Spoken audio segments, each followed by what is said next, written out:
It's the Ross Tucker Football Podcast. Oh, yeah, it is. But it's not just any Ross Tucker Football Podcast. It is a teaching tutorial Thursday presented by DraftKings with Professor Greg Cosell. I have been waiting all week for this. Could barely even sleep last night. I need to know what Greg thought first glance of the rookie quarterbacks. They all look pretty good to me, but I don't go back and watch the coaching tape like the great Greg Cosell does. We'll get to Greg momentarily. It's the last show of the week, which means you got to go back and listen or watch the Even Money podcast. It was amazing with another pro bettor, Simon Hunter from the Action Network. You absolutely need to listen to Fantasy Feast. Joe Dolan did his quarterback tiers. The College Draft podcast, we went over the top 10 prospects in the SEC. Plenty more for you to watch or listen to over the rest of the weekend till we are back bright and early on Monday morning, maybe even Sunday night. And in the meantime, you can also enter to win one of our contests because we don't just like winners, we love winners. I want winners. I want people that want to win. So here's the deal, by the way. A, these contests are very easy to win. B, when you win it, you got to email me, ross@rosstucker.com, and let me know what you want. Do you want a signed picture? Do you want a signed press pass? I mean, look, I'm going to post these on social media then, but I know we got a lot of Eagles fans. I got my season passes from a couple years ago. Tell me those don't look sweet. I mean, I've got the Steelers game the other night. I got lots of stuff for you guys.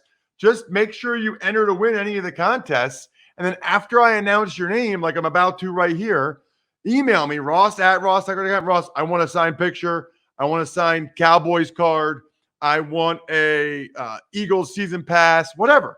Just let me know. The spread the word winner for the week, Sean Sidnor via Facebook, facebook.com/RossTuckerNFL. All you have to do is engage with @RossTuckerNFL or @RossTuckerPod on any platform in any way. Sponsor confirmation email winner, Jackie Ginter. Jackie bought some gear at 10,000. I love it, Jackie. My new favorite workout shorts ever. I'll be talking about them later. And then the YouTube shout out, really cool, youtube.com/RossTuckerNFL, so you can watch people like Greg and I talk to each other. Just subscribe so you can check out the highlights of the other shows on video and then make a comment.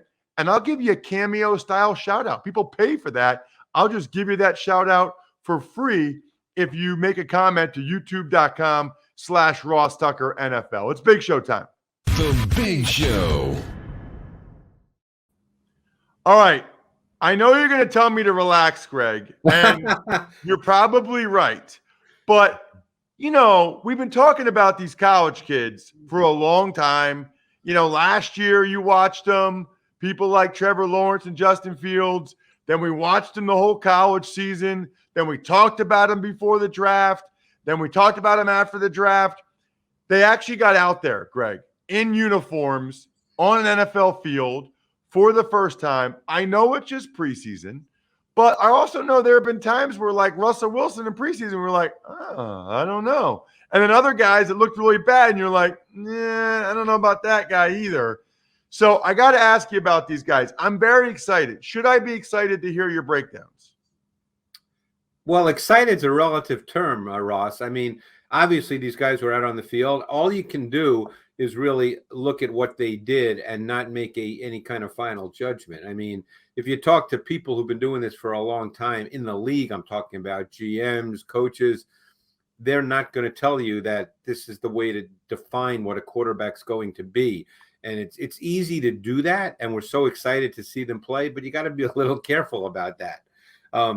So yeah, we can. I'll tell you what I saw. I watched every snap of all the guys, and I literally broke down every play of each guy. Awesome. Well, let's start. I'm doing the Eagles-Patriots game tonight. Yep. It'll be on NFL Network. I am really excited about it. I went to the joint practices this week. And I'll be curious to see, by the way, just how much they play their guys and what they show after a couple of days of joint practices. You never know. So let's start with Mac Jones.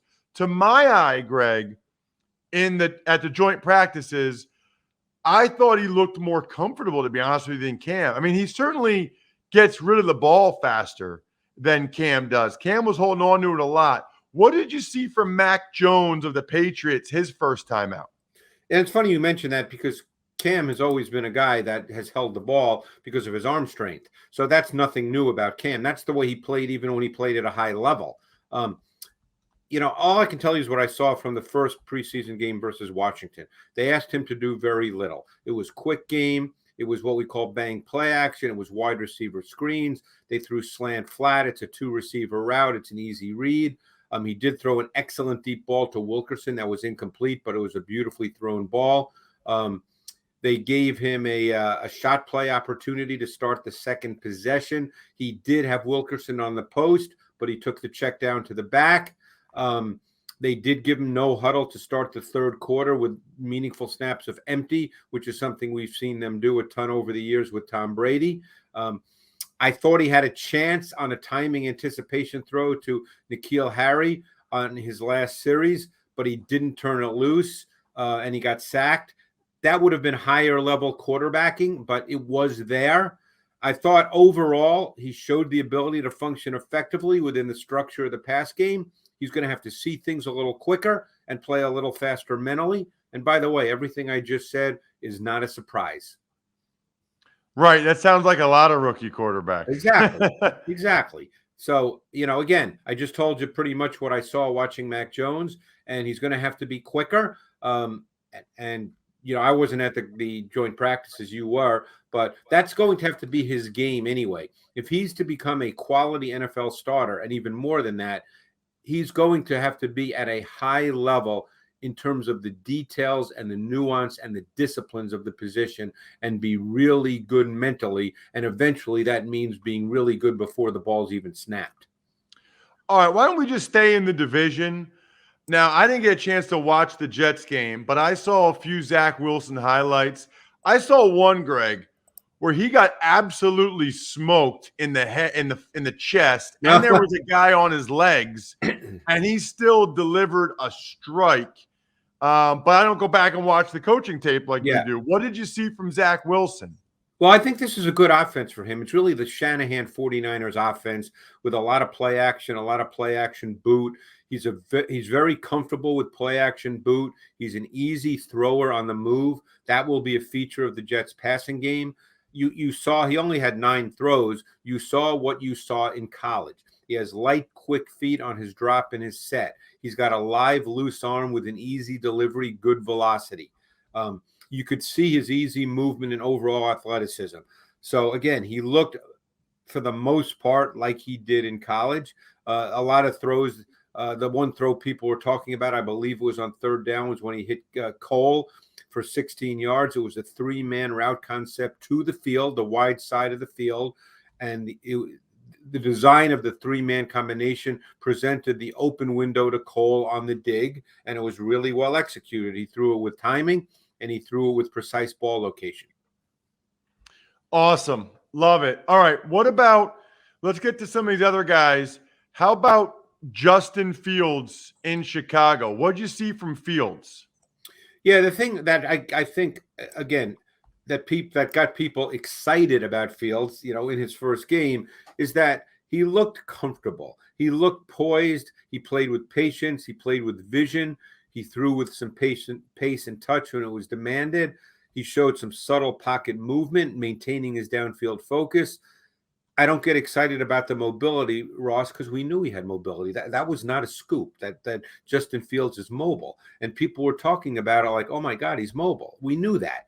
And the Dolphins did show him a pretty good mix of man coverage, including one robber. They played some zone, including cover 2. I thought his best throw was actually an incomplete ball. It was a sail route that was really well defensed by the corner, but I thought that was his best throw. But overall, I thought he played with poise and he looked comfortable. Yeah, and honestly, for a rookie in his first time out, that's probably as important as anything. Yeah, and he's a big kid who can move really well, and you don't realize how big this kid is. He's a big kid. So, again, I think what you take away from Justin Fields was positive, but based on just breaking down every play. What about Trey Lance? What did you see from Trey Lance? Yeah, Trey Lance was a little all over the place. He made that great throw on one of their staple concepts for people who remember and study the Niners. They hit George Kittle on a touchdown on that exact same play against the Green Bay Packers in 2019 in a regular season game.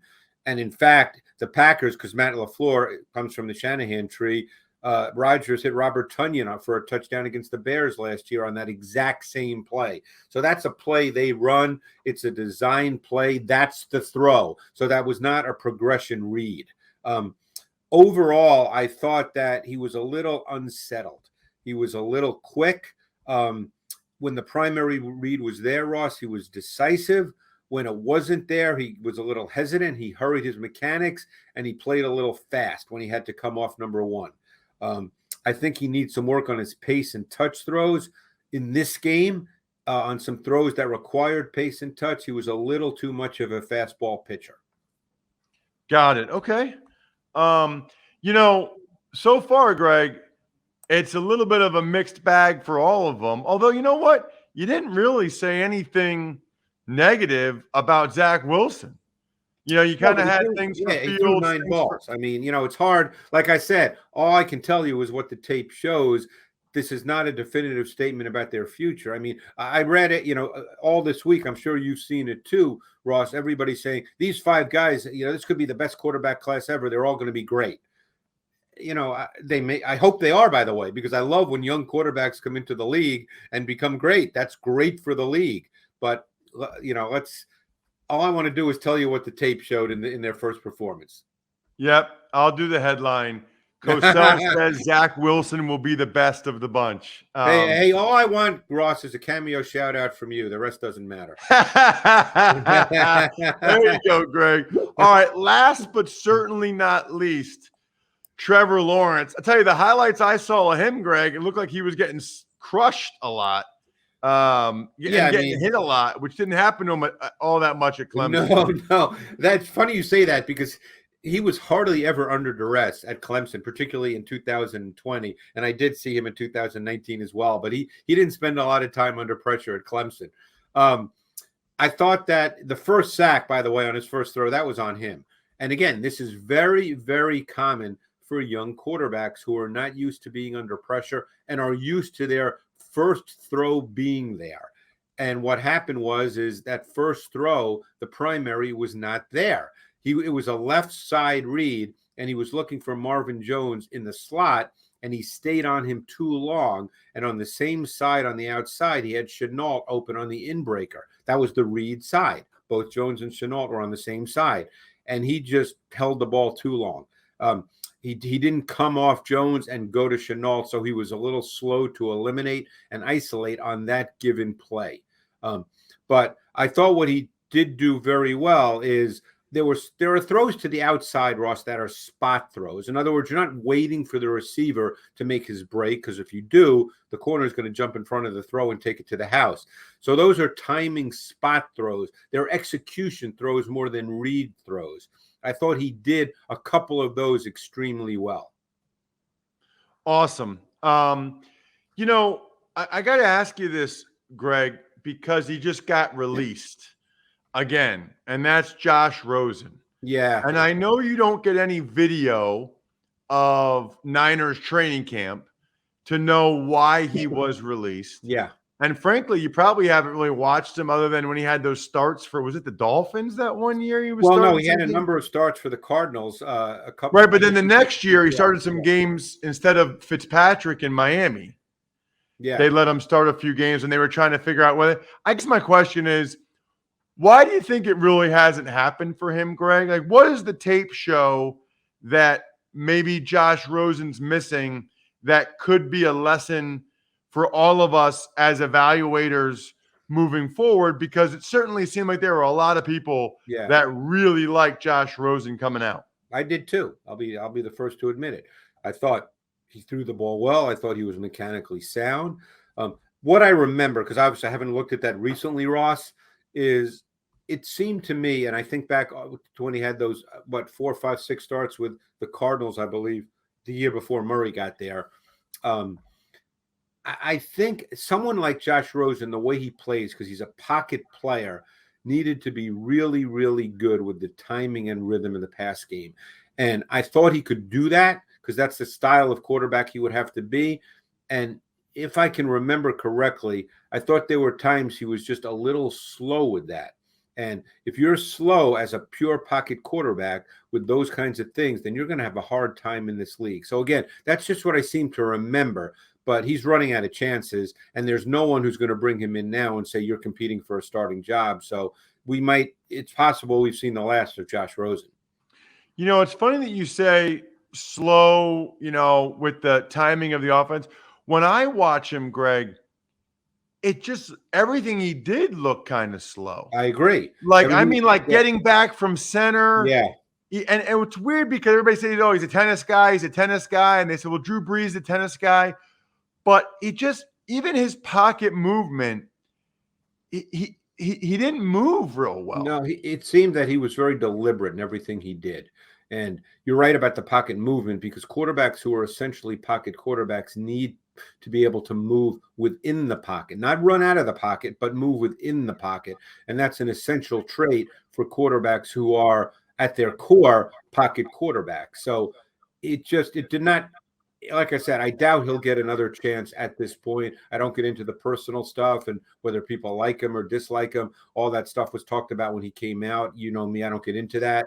But, just talk about what you saw on the field. I think you're right. He was just too deliberate with everything he did. One other guy I wanted to ask you about today is Jamal Adams. Jamal Adams signs this huge deal with the Seattle Seahawks, highest paid safety ever. He wanted to be more. He said, maybe I'm a linebacker. They figured it out. That's not the point.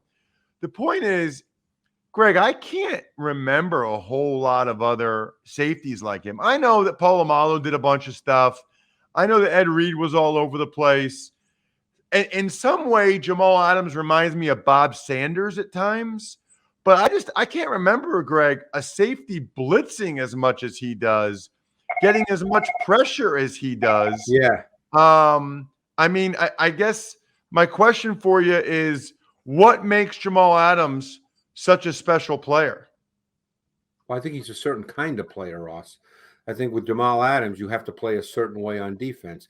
Jamal Adams is a box player. He's a blitzer. And by the way, the statistics for the Seahawks defense when Jamal Adams blitzed last year were atrocious.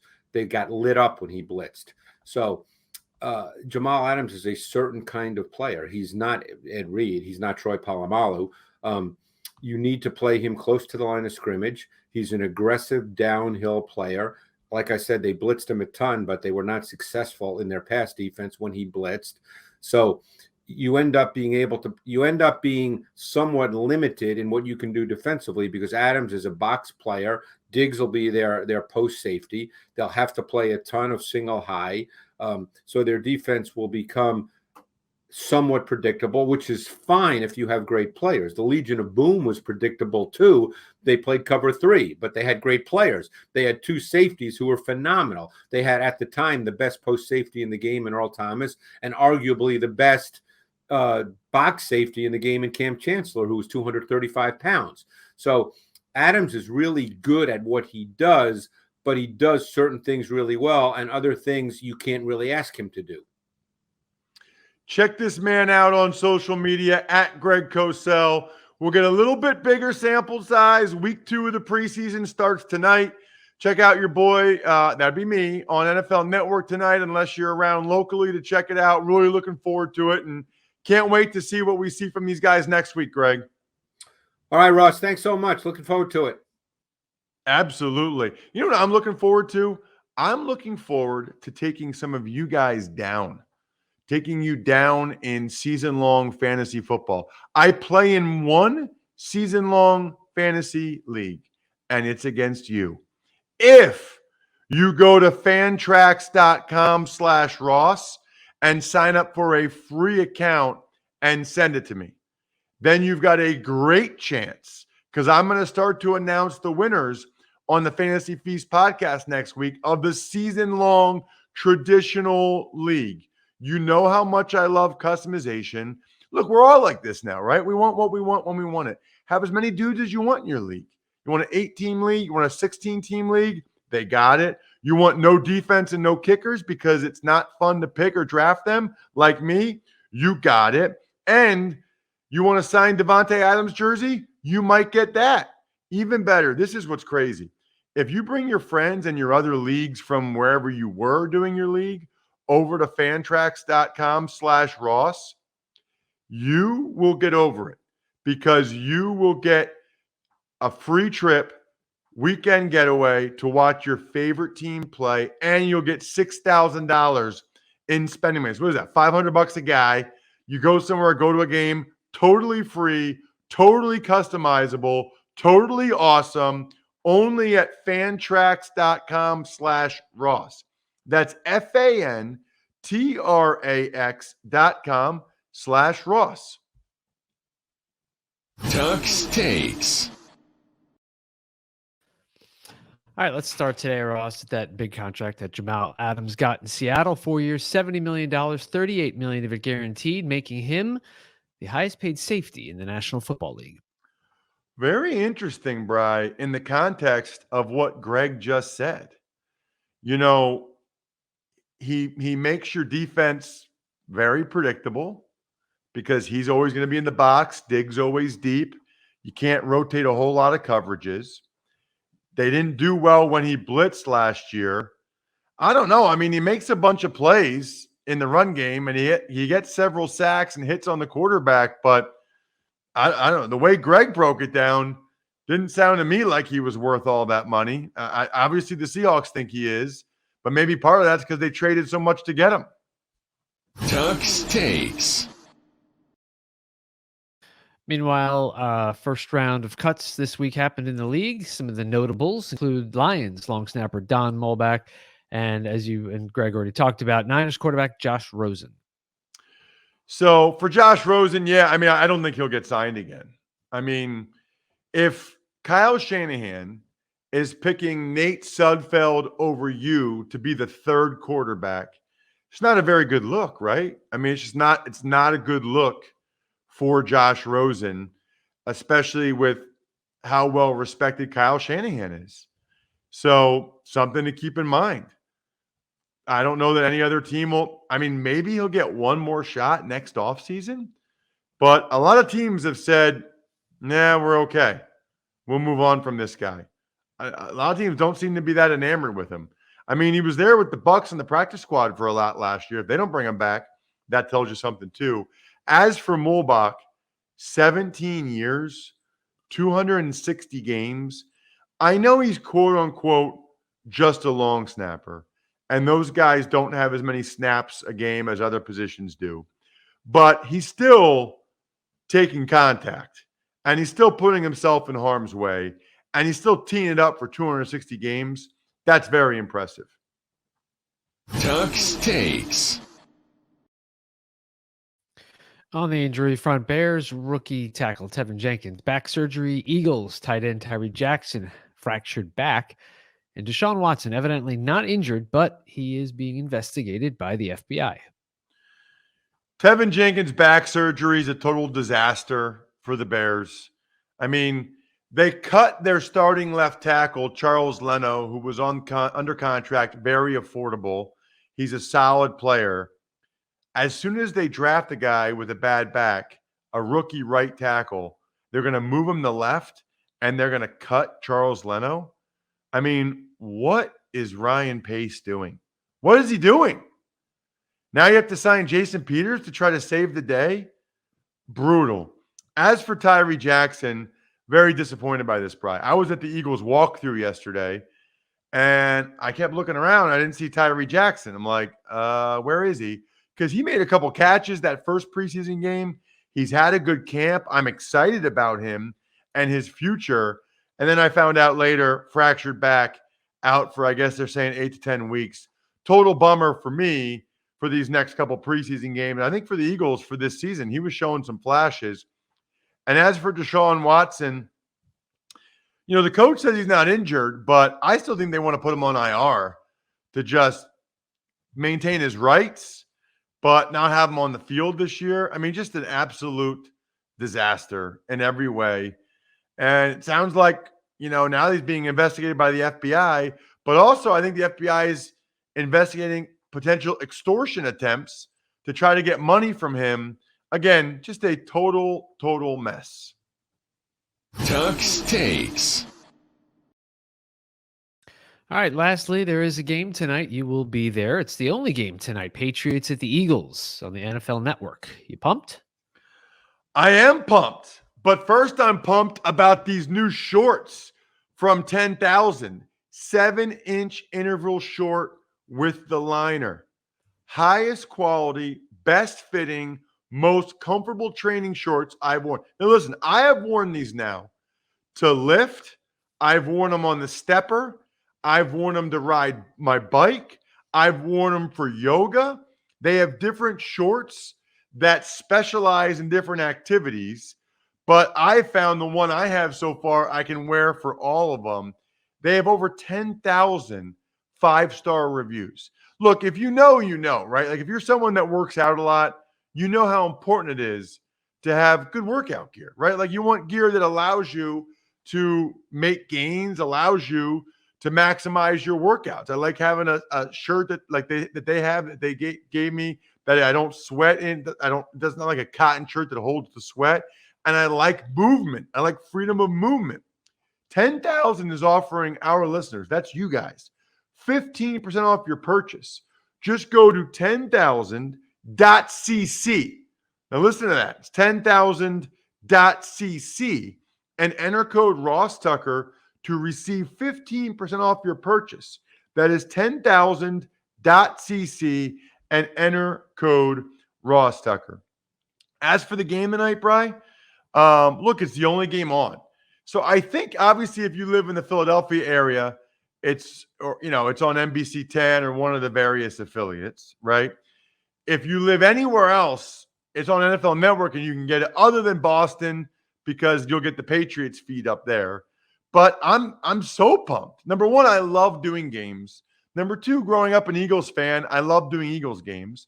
Number three, it's cool to be on NFL Network. It's cool that a lot of people are going to be able to get a chance to see what I bring to the table live tonight and get a chance to see the work that I put in, right? Like you always want bigger opportunities and to show what you can do. And I'm looking forward to showing a lot of people what I can do. Remember, by the way, if you're watching me, take a screenshot of me on the TV, and I will. I'll try to retweet it during the game if you tag me and I see it. I would love to do that. I would also love to give shout outs to our great I Think We're Done Here members of patreon.com/RT Media. First and foremost, steakhousesports.com. What an awesome idea. Chris came on the Even Money podcast recently. Chris Aronchek. Check it out. Steakhousesports.com. Pizza Boy Brewing, my fave around here in Central PA. Sporticulture, Vision Comics with an X, and HumanHeadNYC.com. Game day. Get excited. And we will be back, like I said, either Sunday night, bright and early Monday morning. We're getting closer and closer. I think we're done here.